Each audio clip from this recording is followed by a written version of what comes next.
I was only 6 when the fire happened, but I remember it like it scorched itself into my bones. It was October 12, 1963. A windy Saturday night. My older brother, Teddy, and I had been tucked into bed by 8 p.m. Dad was working late at the factory. And Mom, well, she had her quiet nights, where she'd light candles and listen to her records, swaying alone in the kitchen. I woke up coughing. Thick smoke curled into my bedroom like fingers pulling at my throat. Teddy was already out of bed, yelling my name. The hallway was a tunnel of flames. We barely made it down the stairs. I tripped. I would have stayed there, too scared to move, if Teddy hadn't pulled me up and dragged me outside. The neighbors said the fire started in the kitchen. They said it was the old gas stove. Or faulty wiring. But I always wondered, because when they carried Mom out, she was still holding the record player in her arms. Clutching it like a baby. She didn't speak for 3 weeks after that. Her hair never grew back the same, singed and patchy, like the lawn in front of our blackened house. But worse than that, she stopped laughing. No more humming in the mornings. No more singing to Teddy and me while she brushed our hair. We moved in with my aunt across town. Mom sat by the window all day, staring out, barely blinking. Every once in a while she'd mutter something like, "It should have been me," or, "I heard the voice before the smoke." I never understood what that meant. Teddy tried to pretend everything was fine. He made jokes. He acted tough. But every night, I heard him crying into his pillow. And me? I became invisible. That's what trauma does to a family. It doesn't just burn down the house. It burns down the people inside it, even if they walk out alive. I tried not to think about that night.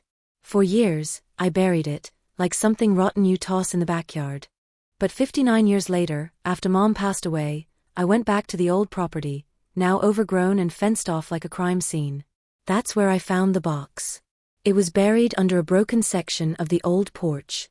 Wrapped in plastic, sealed tight, charred at the corners. Inside were photographs I'd never seen before, and one scorched envelope addressed to my mother, dated October 11, 1963.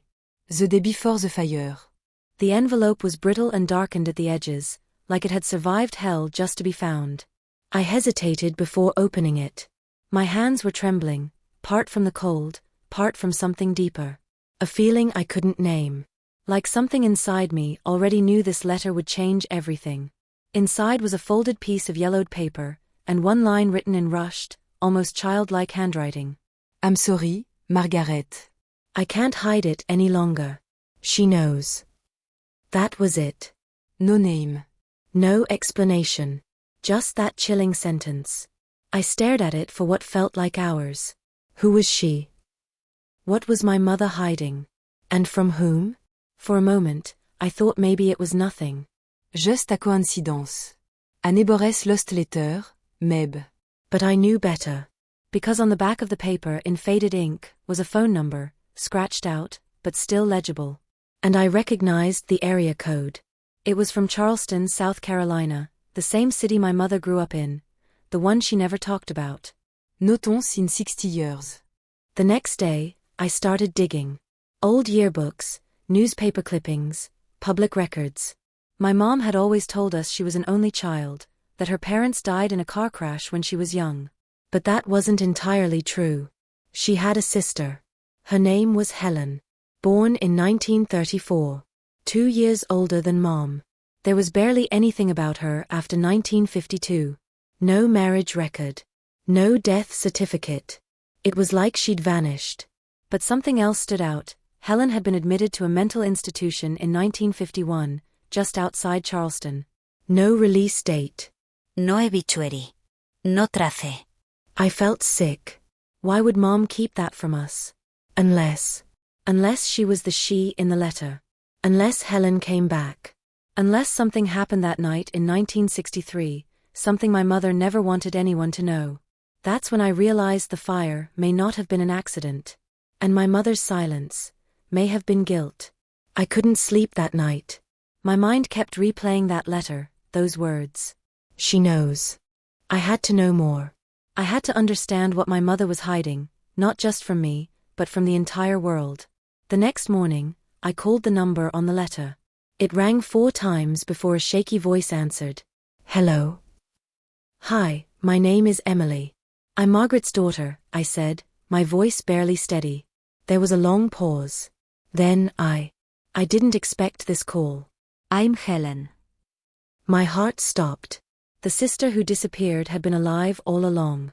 Helen's voice trembled as she spoke, like decades of silence were flooding back in waves. She told me about the fire. About the night before, when she had come to see Margaret, to beg her not to send her away again. Their childhood had been rough. Their parents strict and unloving. Helen struggled with mental illness, something no one talked about back then. Mom had promised to protect her. But the fire changed everything. Helen claimed it wasn't an accident. She said someone set the fire, someone who wanted to bury a secret far worse than any flames. And that secret, she whispered, was still alive. I asked what secret, but Helen just sobbed. I can't say. Not yet. But you need to be careful.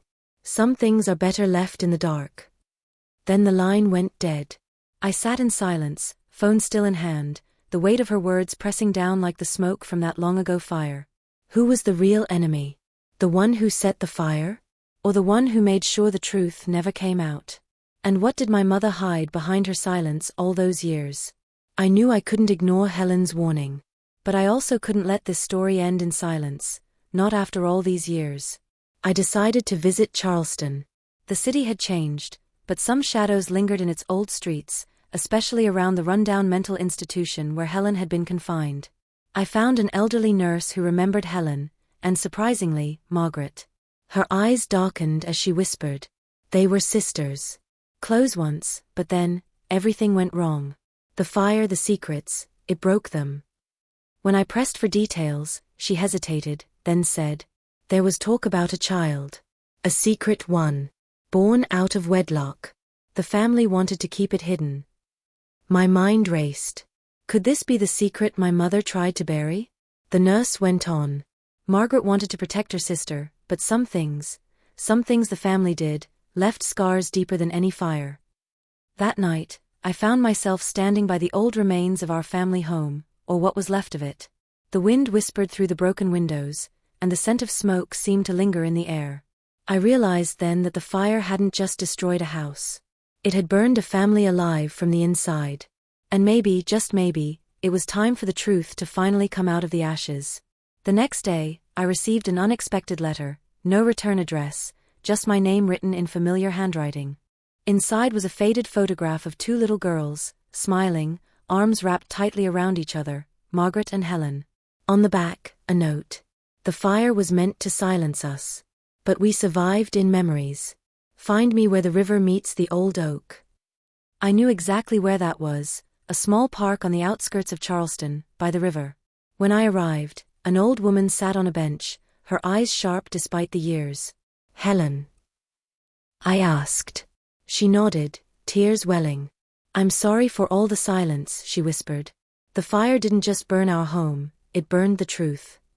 Helen told me the final secret. The secret child was actually Margaret's daughter, my aunt, given up for adoption to protect the family's name. The fire was started by someone desperate to hide this scandal, someone close. Margaret had carried the guilt and the silence for decades, and it broke her in ways no one could see. As Helen spoke, I felt the weight of years lift. The truth was painful, but it was also freeing. My mother's silence was not weakness, it was protection. Now, after all this time, I could finally start to heal. The past was still there, but I was ready to let it go. Because sometimes, the fiercest love is the one that burns quietly, beneath the surface, waiting for someone brave enough to uncover it. Years have passed since I uncovered the secrets buried beneath the ashes. Mom's silence no longer feels like a wall between us, but a fragile bridge built on love, fear, and sacrifice. I've come to understand that some wounds don't show on the skin, and some fires burn long after the flames have died out. But healing is possible, when we face the past, embrace the pain, and forgive the broken souls who carry it. Now, every time I catch a faint scent of smoke in the wind, I don't feel fear or sorrow anymore. I feel her, my mother, not as the woman broken by fire, but as the fierce protector who loved us quietly, fiercely, and endlessly. And that is a love that will never burn out. After that meeting with Helen, I thought I understood everything. But some parts of the story still didn't add up. Why had no one in our family ever mentioned my aunt? Why had Mom hidden her existence so thoroughly? I started digging into adoption records, hoping for some answers. That's when I found out something chilling. My aunt had disappeared from all public records around the same time the fire happened. Nos schools, nos mariages licences, nos obituaries. It was like she vanished into thin air. I called Helen again, desperate for answers. She was taken, Helen whispered, by someone we trusted. Someone who wanted to erase her. The idea sent chills down my spine. This wasn't just a family secret, this was a conspiracy. The fire, the silence, the missing child. All piece of a dark puzzle that had shaped my mother's broken heart. One name kept coming up in old letters and faded photographs, Uncle James. A man who was supposed to protect the family, but was rumored to have a violent temper and a dangerous secret. According to Helen, he had threatened to fix things if the scandal ever came out. I found a faded newspaper clipping from 1962 about a hit-and-run accident near the family home. The victim? A local journalist who was investigating a scandal involving the family. I couldn't help but wonder, was the fire just the beginning? Was someone trying to silence the truth before it could be told? I couldn't shake the feeling that someone, maybe even someone I once trusted, was still watching. The more I uncovered, the more shadows seemed to follow me. One night, as I was going through Mom's old things at my aunt's house, I found a small worn notebook hidden beneath the floorboard. Inside, her handwriting was frantic, filled with dates, names, and cryptic warnings. One entry caught my eye. James knows. Et won't stop until the truth dies with me. That explained so much. Mom wasn't just haunted by the fire. She was haunted by fear. The fire didn't just destroy our home, it was a warning. A message to stay silent. But I wasn't going to be silenced. I knew the truth was dangerous. But I owed it to Mom, and to myself, to see it through. Armed with Mom's notebook and Helen's testimony, I decided it was time to confront the past head-on. I tracked down James, or what was left of him. He was an old man now, living alone in a rundown house at the edge of town, shadows hanging over him like a cloak. When I showed up at his door, he didn't deny anything. Instead, his eyes flashed with a cold, bitter anger. "You don't know what you're stirring up," he warned. I told him I wanted the truth. No more lies, no more silence. For the first time in decades, he sighed and began to speak. He confessed that the fire was no accident, it was meant to cover up a family secret that would have destroyed their reputation. But he refused to say more. That secret, he said, was buried with the ashes. James's words hung heavy in the air, but I pressed on. What secret? What did you try to hide? He looked away, voice cracking. There was a child. Not just hidden, but erased. To protect the family name, I made sure she was gone. Maya chattered. That child was my aunt, wasn't she? He nodded, tears in his eyes. Your mother begged me to stop it. But I was blinded by pride and fear. The fire was the final act, meant to destroy everything. But the truth survived. And now, it was time for healing. I left James's house with a mixture of sorrow and relief. Mom's silence wasn't just pain, it was sacrifice. Her scars ran deep, but so did her love. And finally, after decades, the flames stopped burning. I went home with a heavy heart but a clear mind. For years, Mom carried the weight of a secret that almost destroyed her. Her silence was a shield, protecting us from the bitter truth, but also trapping her in pain. Now, I understand her better than ever. Trauma doesn't just fade with time. It changes you, reshapes your soul. But love, fierce and quiet, can survive even the darkest fires. I'm grateful for the chance to tell her story, to honor her strength, and to finally let the past rest. Because healing begins when we face the truth, no matter how painful. And sometimes, the most powerful love burns quietly, beneath the ashes, waiting to be found.